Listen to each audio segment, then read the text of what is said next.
Your sister's wedding was perfect, Mom beamed. When will it be your turn? I smiled.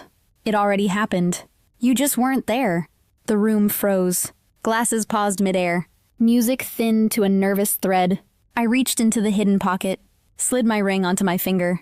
Gold met light like a secret exhale.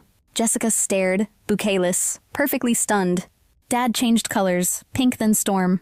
Whispers multiplied, small and hungry. I faced the people who raised me, people who called me unready, unserious, second best.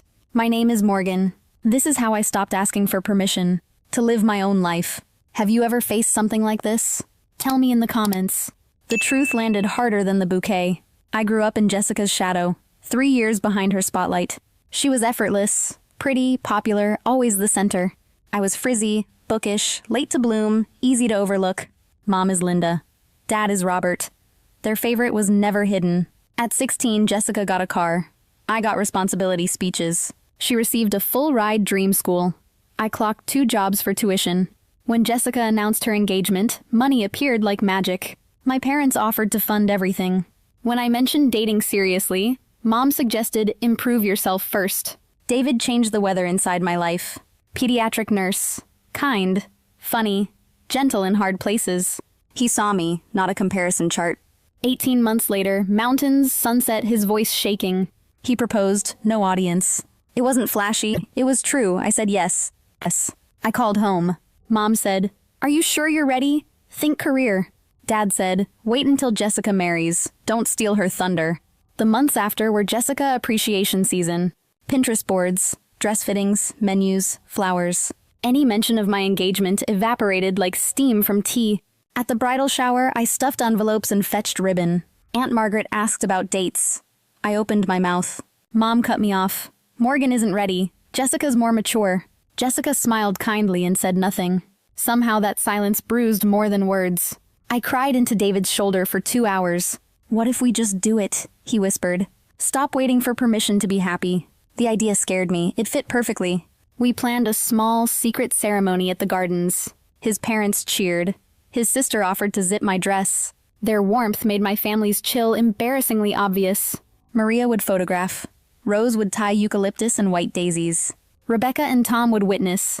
David's father would officiate. Everything simple, honest, ours. On April 13th, we married. Quietly, completely, without their blessing. The morning of our wedding was calm enough to make me cry. The gardens were washed in gold, the air soft and forgiving. David's father stood under the arbor, eyes kind behind old glasses. Maria, the photographer, hummed quietly as she adjusted the frame. Rebecca squeezed my hand before stepping aside. And when David turned, I forgot to breathe. There was no orchestra, no audience. Just vows written in trembling handwriting, sunlight in his hair, and the smell of eucalyptus in the breeze. He promised to love me exactly as I am. Not the improved version my parents kept waiting for. I promised to never measure myself against anyone's expectations again. When he said I do, I felt something uncoil inside my chest. A quiet that wasn't silence. More like peace. Finally allowed to exist. After the ceremony, we had lunch at a tiny Italian restaurant. The owner, cooked us his grandmother's osso buco, and refused to let us pay because love deserved celebration. We laughed until we couldn't breathe. No pretense, no show, no spectators. Just 2 people starting something real. For the honeymoon, we drove through Utah and Colorado. Windows down, music up, the world ours for the first time. We stopped at gas stations for snacks, took photos of red canyons and desert skies, and fell asleep in motels that smelled like dust and freedom. When we came home, we wore our rings on chains. A secret between our hearts and our shirts. We told no one. Not yet. Because Jessica's wedding was coming, and I didn't want the truth to become another weapon. I told myself it was kindness. Maybe it was cowardice. The Mitchell household turned into a command center. Mom barked orders through speakerphone like a wedding general. I was still her assistant, not her daughter. 3 days before the wedding, she called at 7 a.m. over a floral crisis. "The roses are the wrong pink. You need to fix this now." "I have work, Mom." "I'm too busy with the caterer," she snapped. "Jessica can't have a meltdown over flowers, Morgan." So, on my lunch break, I drove across town to argue about blush versus dusty rose. My ring pressed against my chest beneath my blouse. The rehearsal dinner was chaos dressed as elegance. Crystal glasses, overpriced steak, and my parents glowing with pride. Dad gave a 10-minute speech about Jessica's brilliance. When he sat down, he didn't mention me once. But someone did. Patricia, Marcus's mother, turned to me gently. "I've heard wonderful things about you," she said. "David speaks so highly of you. You must make him very happy." Her kindness cracked something in me. A stranger saw me clearer than my family ever had.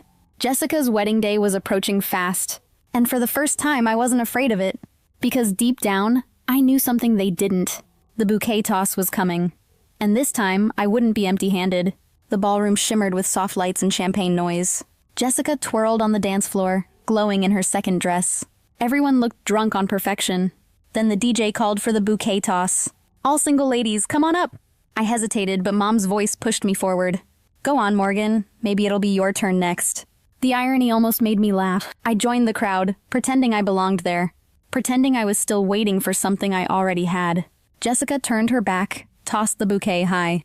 White roses arced through air like slow-motion confession. It landed in my hands.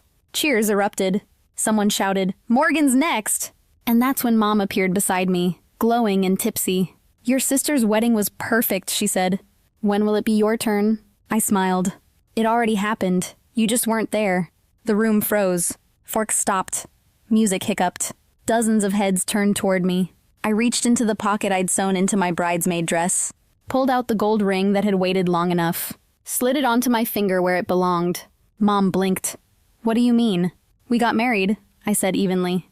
"April 13th, Botanical Gardens, with people who actually care about us." Jessica's hands hovered midair, bouquetless and stunned.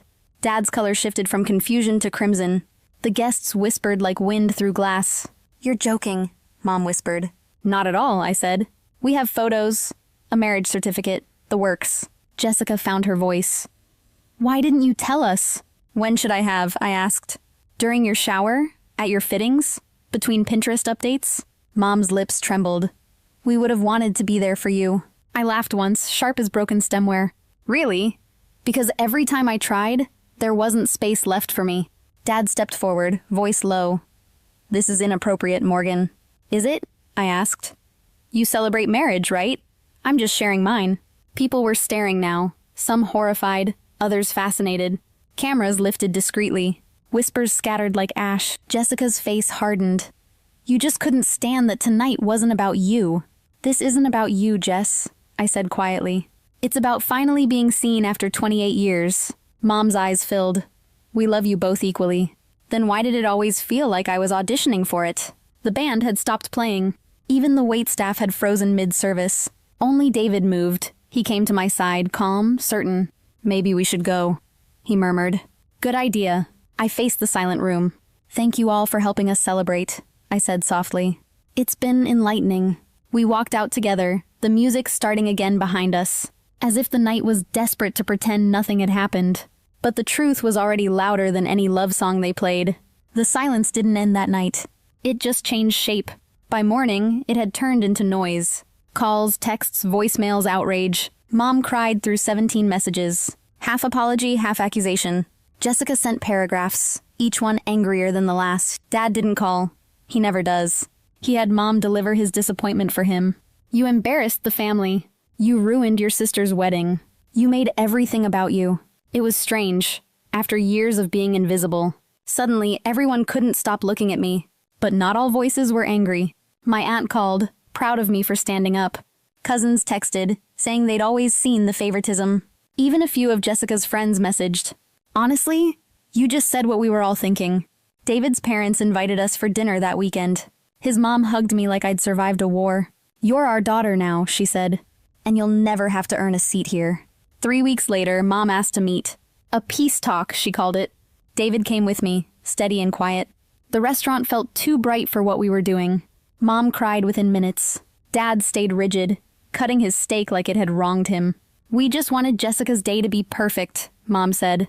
"And what about mine?" I asked. "Did it ever occur to you that I might want happiness too?" Dad sighed. "You handled it poorly, Morgan. You humiliated us." "I spent years being humiliated quietly," I said. "This time, at least I chose the timing." Mom wiped her eyes. "We didn't know you felt excluded." "You didn't want to know," I said. "There's a difference." I realized then, They weren't villains, just people too fragile to face the truth. They built a hierarchy so they wouldn't have to question themselves. And I had been the proof they wanted to erase. For years, I begged for fairness. Now I didn't need it. Recognition meant nothing if it came from guilt. Silence stretched across the table, thick enough to taste. They asked to see wedding photos. I showed them one. Me laughing with David, confetti midair. For a second, even Dad looked unsure. They left promising to reflect. I didn't expect much. That night at home, I took the ring off its chain for good. It gleamed in the light like closure. For the first time in years, I wasn't waiting for approval. I wasn't apologizing for existing differently. David poured wine. To peace, he said. I smiled. To choosing ourselves. Outside, Seattle rained softly against the glass.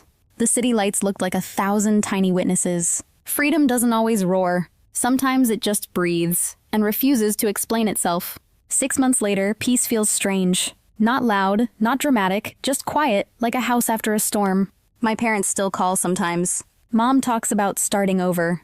Dad keeps it polite, formal, like I'm a distant relative. Jessica and I text on birthdays, civility, not closeness. That's the new family rhythm, surface-level harmony over truth. And maybe that's okay. Because the silence now isn't punishment, it's space. Space to breathe. Space to grow a life that finally feels like mine. David and I bought a small blue house on the edge of town. There's a garden out back where lavender grows wild. Every Sunday, we host dinner for friends who know how to show up, not just perform. The table is mismatched, the laughter real. No one needs to compete for affection here. Sometimes I think about that night. The stunned faces, the ring glinting in chandelier light, my mother's voice trembling, Jessica's bouquet still clutched in my hand. People ask if I regret it. I don't. Because it wasn't revenge, it was release. They built a world where my worth depended on comparison. And when I stopped playing, their rules stopped mattering. I've learned that closure doesn't always come with apologies. Sometimes it comes in the quiet click of a front door. You decide not to open anymore. I used to think family was something you had to keep, no matter how much it hurt. But love without respect isn't loyalty. It's endurance. And endurance isn't the same as peace. Mom still brings up Jessica's future children sometimes. Her voice soft, hopeful, rehearsed. I nod, sip my coffee, and let her words pass like background noise. Because I know now, my life doesn't need to fit their picture to be beautiful. The ring on my finger isn't a secret anymore. It's a promise that I'll never make myself small again, just to make someone else comfortable. David calls it our quiet rebellion. I call it freedom. Last week, we drove by the botanical gardens. The same place where we said our vows. 2 people choosing love without permission. The flowers were in bloom again, white daisies and eucalyptus. I remembered the sunlight, the tremor in David's hands as he slipped the ring on my finger. Back then, I thought I was starting a marriage. Now I know it was something bigger. It was the start of becoming myself. The best revenge isn't public or loud. It's living a life so gentle, so whole, that no one who once dismissed you can recognize the version of you who finally stopped needing them. And if you ever wonder what peace looks like, it's this: a quiet home, rain on the windows, and a love that doesn't ask you to prove you deserve it. Have you ever been treated like you were never enough? Tell me in the comments. I'll be reading. And if you've been through this, you're not alone.